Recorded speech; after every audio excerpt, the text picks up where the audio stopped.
رکھو گے یا ایھا النبی، ایک غیب کی خبر بتانے والی. منصب انٹروڈکشن سمجھیے، مصطفیٰ کا انٹروڈکشن رب کتنے عظیم انداز میں کر رہا ہے. یہاں پر 5 یا 6 اوصاف ہیں. شاہد بنا دیا، شاہد کا وضاحت ہو چکی. مبشر کسے کہتے ہیں نوٹ کیجیے، خوشخبری دینے والے. جنرلی طور پر مبشر خوشخبری دینے والے. کس چیز کی خوشخبری؟ رب کا کلام سمجھنے کے لیے ہے، جو نوٹ کیجیے گا، ہدایت کے لیے ہے، فالتو نہیں ہے. پہلے ہی دھیان دیجیے، کوئی زاویے سے خدا کا کلام فالتو نہیں ہے. مبشر بنا کر بھیجا، خوشخبری. تمام تفسیر میں ایک لفظ آتا ہے، وہ یہ کہ جنت کی خوشخبری بنا کر، جنت کی خوشخبری دینے والا بنا کر بھیجا. اب آپ بتائیے، میرے گھر میں بچے پیدا ہو اور میں اپنے والد کو خوشخبری دوں، یہ صحیح ہے نا؟ اور بچے پیدا ہی نہ ہو تو گھر میں بچے پیدا ہو، سننے والا سن تو لے گا، یہ فطری چیز ہے. لیکن خلق میں سمجھ گئے ہو کہ الفاظ سننا چاہ رہے ہیں. خلق میں یہ پہلو دبانے اور نہ دبانے کا ہو سکتا ہے، لیکن الوہیت، توجہ دیجیے گا، توحید اور رسالت میں یہ مذاق کا پہلو نہیں ہو سکتا. رسول کو رب نے کہا آپ خوشخبری دینے والے ہیں، اور تمام مفسرین کا اتفاق ہے کہ جنت کی خوشخبری دینے والے ہیں. تو اے رسول، جنت کی خوشخبری دینے والے میں نے بنا کر بھیجا. توجہ دیجیے گا، یہ نہیں کہا اللہ نے کہ میں آپ کو کہہ رہا ہوں کہ یہ جنت ہے اور آپ خوشخبری دیجیے. نہیں، آپ کی رسالت میں مبشر ہونے کا پوزیشن پوشیدہ ہے.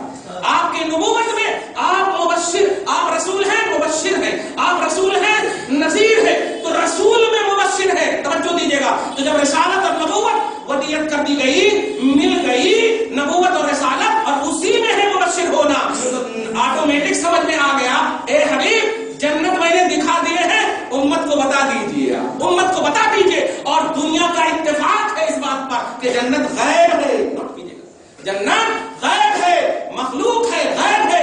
تو آٹومیٹک سمجھ میں کیا آ گیا؟ ارے نوٹ کرتے چلے جاؤ اپنے ایمان کی عظمتوں کو اور ان کی رفعتوں کو اور لا تعداد اور بے حساب اوصاف جلیلہ اور جمیلہ کو. خدا کی قسم آپ خود سمجھیں گے کہ آپ کے ایمان کی طرف دنیا میں کسی کا ایمان ہی نہیں ہو سکتا ہے. اتنا عظیم الشان پہلو ہے کہ اللہ پاک نے کہا اے غیب کی خبر بتانے والے، ہم نے آپ کو جنت کی خوشخبری بنانے والا بنا کر بھیجا. ہو سکتا ہے لفظ نبی کی عظمت یا ان کا ڈیفینیشن، ان کا کانسیپٹ سمجھ میں نہ آئے تو مبشر کہہ کر کے پروردگار عالم نے ایک عظیم ذہن دے دیا.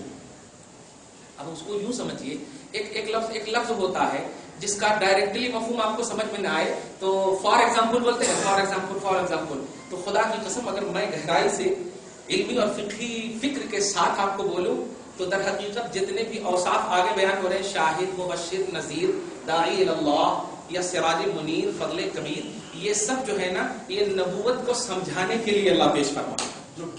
نبوت کو سمجھانے کیا مطلب کہ نبی کہتے ہیں غیب کی خبر بتانے والے کو ہو سکتا سڈنلی سمجھ میں نہ آئے تو سنو، نبی پاک 63 سال کے بعد دنیا سے تشریف لے گئے، تم تو آج عمل کر رہے ہو، تو تیرے عمل کی گواہی کیسے دیں گے؟ تیرے عمل کی گواہی کیسے دیں گے؟ تو شاہدن عقیدہ رکھیے. اس کے بعد اگر سمجھ میں نہیں آ رہا، جنت میں داخل ہو گئے نا، جنات تجری تحت الانہار، یہ خوشخبری قرآن میں سن رہے ہو نا، تو یہ خوشخبری جو ہے یہ تمہارا سیکنڈ راؤنڈ کا ہے. یہ جو تلاوت کر رہے ہو یہ سیکنڈ راؤنڈ کا تلاوت کا پہلو ہے. پہلا راؤنڈ مصطفیٰ کا اعتماد ہے، رسول پاک کا بھروسہ ہے، وہ مبشر ہے، وہ عقیدہ رکھو. توجہ دیجیے گا. اور جہنم سے ڈرنے کا پہلو بھی ہے، دیکھتے چلے جائیے. نذیرن، جہنم سے ڈرانے والا بنا کر کے بھیجا ہے. تو آپ ایسا نہ سمجھنا کہ غلطی کرنے تو جہنم میں چلے جا رہے. اس سے تو غلطی کرنے سے پہلے ہی تیرے حبیب نے تجھے ڈرا دیا تھا کہ جہنم میں چلے جاؤ گے، ایسا کرو گے، ویسا کرو گے. اور آگے اللہ پاک فرماتا داعی اللہ باذنہ، خدا کا یہ اذن ہو چکا ہے کہ اللہ کی طرف بلانے والی سب سے پہلی کوالٹی خلق میں اللہ پاک نے محمد رسول اللہ کو بنایا ہے. داعی اللہ، داعی اللہ بنا کر کے بھیجا. کچھ لوگ یہ ترجمہ کرتے ہیں اللہ اجازت دیے تو دعوت دینا. یہ ترجمہ نہیں ہوتا.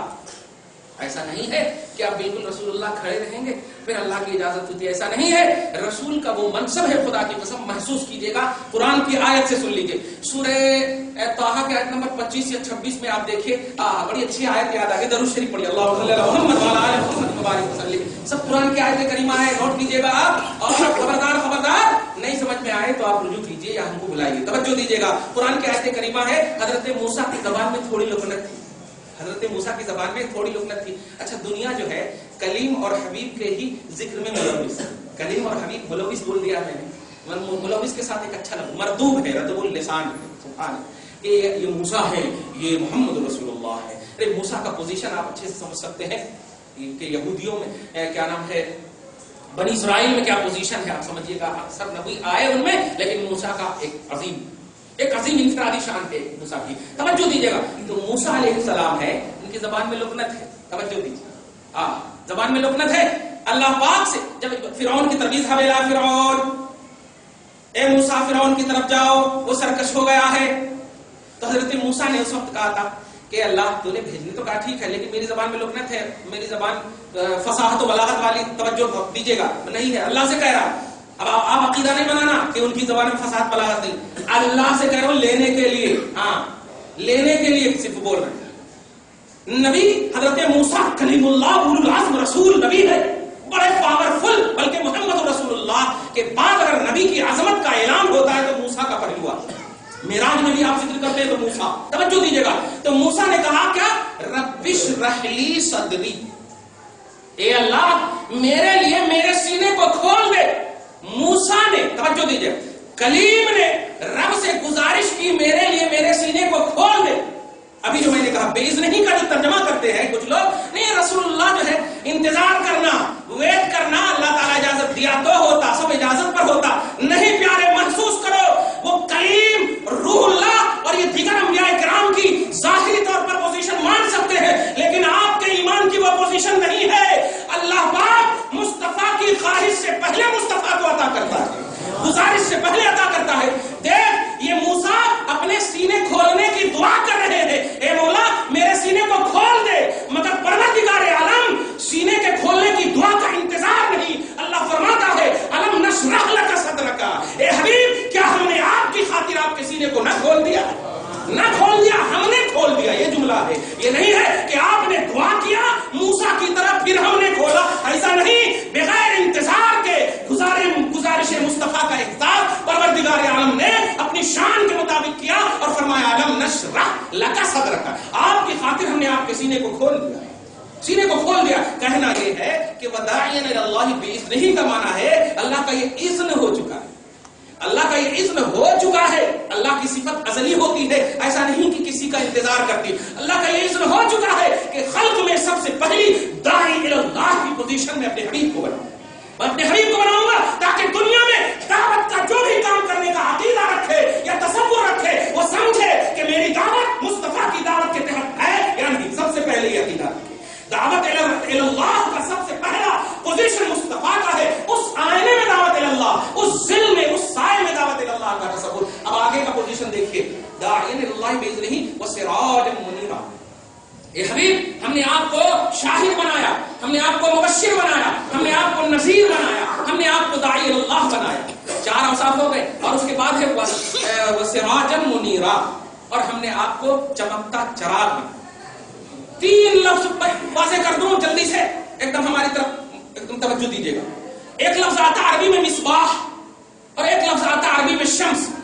مصباح بولتے ہیں دن کے چراغ, بلکہ چراغ کو بولیے, دن کے چراغ کو نہیں. مصباح بولتے ہیں چراغ کو جو تاریکی میں جلائی جائے, وہ چراغ جو تاریکی میں جلایا جائے, تاریکی کو چھاٹے. اور شمس بولتے ہیں جو دن میں چمکے, لیکن سراج اس کو بولتے ہیں جو رات اور دن دونوں میں چمکے. تو رسول پاک کو اللہ نے شمس منیرہ نہیں, مصباح منیرہ نہیں, سراج منیرہ فرمایا. اگر اس کی تائید میں عائشہ کی وہ حدیث سن لیں تو مزید تقویت مل جائے. عائشہ سے صحابہ نے پوچھا, عائشہ نبی کے جمال, نبی کے نورانیت کمال کا ذرا کوئی پہلو بتاؤ. تو عائشہ کہتی ہے سن, تیرا سورج وہ ہے جو دن میں چمکتا ہے, میرا سورج وہ ہے جو دن اور رات دونوں میں چمکتا ہے, دن اور رات دونوں میں طلوع ہوتا ہے. تو سراج منیرہ کا وصف سمجھیے, اللہ پاک نے نبی کا وصف بیان فرمایا. اے حبیب منصب رسالت میں تاریکی نہیں, آل ان آل نورانیت ہی نورانیت ہے. آپ کی منصب رسالت میں کوئی لمحہ, کوئی وقت, کوئی لمیٹیشن نہیں ہے. ہر لمحے کے لیے آپ نور بنا کر کے بھیجے گئے, ہر لمحے کے لیے سراج منیر چمکتا چمکتا چراغ بنا کر بھیجے. نہ رات تاریکی آڑے آ سکتی ہے, نہ دن کا اجالا افیکٹڈ ہو سکتا ہے, ہر دونوں آپ ہی کا محتاج ہے. سراج منیرہ. اور اس بڑی اچھی آیت کریں. یہ 5 وصف بیان ہوئے ہیں, ڈائریکٹ اللہ پاک نبی کو خطاب کیا. اب آگے کا جو خطاب ہے یہ یہاں تک تو توحید اور رسالت کو اپنی شان کے مطابق اپنے پاس رکھ کر کے مولا انٹروڈکشن کرایا بس. لیکن اب جو انٹروڈکشن ہے نوٹ کیجیے, خدا پاک اتنا باکمال علم والا ہے, اتنا باکمال علم والا ہے کہ کوئی شکوک و شبہات کا پہلو بھی رکھنا نہیں چاہیے. اب آپ یہاں پر غور کیجیے, اے نبی ہاں یہ تو اللہ پاک بول رہا, اللہ پاک بول رہا, اللہ پاک بول رہا, ہمارے کو کہاں بول رہا کہ تم بھی بولو تم بھی بولو. ایک ایسا پہلو ہو سکتا ہے. لیکن آگے کی آیت کریمہ آیت نمبر 47 دیکھیے, اس عقیدے کا بھی ایک دم زبردست انکشاف ہو جا رہا ہے, وضاحت ہو جا رہی ہے. وہ یہ وبشر المؤمنین, کیا کہ وبشر المؤمنین, اے حبیب مکرم یہ اوصاف تو میں نے بتائے, اور اب جو ہے اتنی مثالیں اور اتنی عظمتوں کے بعد نبوت اور رسالت کا کانسیپٹ امت سمجھ جائے گی. ظاہر ہے اس میں سب بھلا امت کا ہے. ہم نے آپ کو امت کے اعمال کا گواہ بنایا, ہم نے آپ کو امت کو خوشخبری دینے والا بنایا, ہم نے آپ کو امت کو جہنم سے ڈرانے والا بنا کر بھیجا, ہم نے آپ کو اپنی طرف امت کو اپنی طرف بلانے والا بنا کر بھیجا. تو اس میں ہم نے آپ کو بھیجا, ہم نے آپ کو بھیجا, امت مکمل طور پر آپ کی تائید میں آ گئی ہوگی. اچھا آپ کو ایسا ہماری خاطر ہماری خاطر ظاہر ہے ایک بھی اگر کوئی دنیاوی اعتبار سے بھی آپ پر احسان کر دے تو آپ کبھی نہیں بھولتے. رب العالمین یہی عظمتوں کو اور یہی انٹروڈکشن آف مصطفیٰ کے انٹروڈکشن کے پہلو کو آپ کے دل میں مزید جاگزی کرنے کے لیے ارشاد فرماتا وبشر المؤمنین. اب مومن کو ڈائریکٹ کہیے. پہلے تو میں آپ کے واسطے سے ان کو اپنے قریب کر رہا تھا,